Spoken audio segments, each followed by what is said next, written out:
هنوز نمیدونی سیاست چیه؟ یا میدونی ولی بلد نیستی راجع بهش درست حرف بزنی؟ سیاوا رو انتخاب کن تا همه چی برات روشن بشه. اینجا حرفامون جدیه اما زبونمون خیلی ساده است. فقط کافیه چند دقیقه وقتتو بذاری تا بتونی سیاست رو ببینی و بلد باشی دربارش دقیقا مثل یه حرفه‌ای صحبت کنی. اگه آماده ای ذهنتو روشن کنی بزن بریم.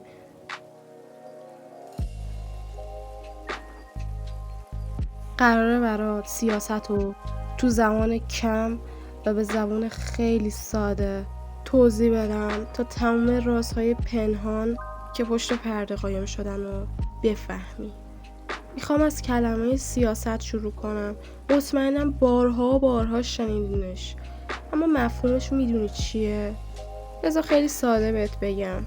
سیاست یعنی تصمیم گیری برای همه. یعنی کی حکومت کنه، با چه قانونی، چه جوری پول خرج بشه، اصلا کی رأی بده. از ریاست جمهوری آمریکا بگیر تا دعوای توی صف نون همش سیاست داره. بیایید نظر افلاطون و ارسطو رو درباره سیاست بدونیم.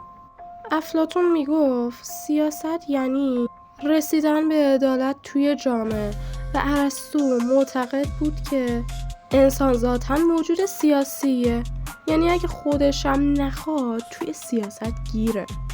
حالا اگه بخوایم سیاست رو توی گذشته بررسی کنیم، یه زمانی سیاست یعنی پادشاه هر چی بگه همه بگن چشم. یعنی زمانهای خیلی گذشته مردم حرف پادشاه ها رو باور میکردن.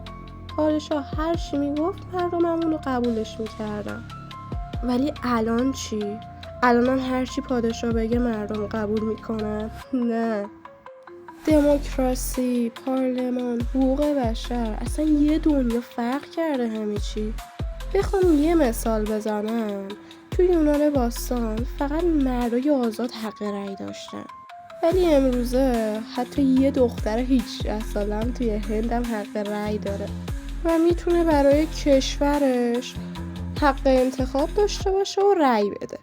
اینجاست که سیاست متحول شده و تحول در سیاست یعنی قدرت از شمشیر و خونریزی رسیده به صندوق‌های رأی.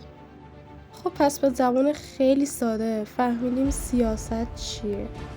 اگه تا اینجا تونستم براتون به زبان خیلی ساده سیاست رو توضیح بدم، سابسکرایب کنید تا بتونید در ویدیوهای بعدی اطلاعات بیشتری بگیرید. بدرود.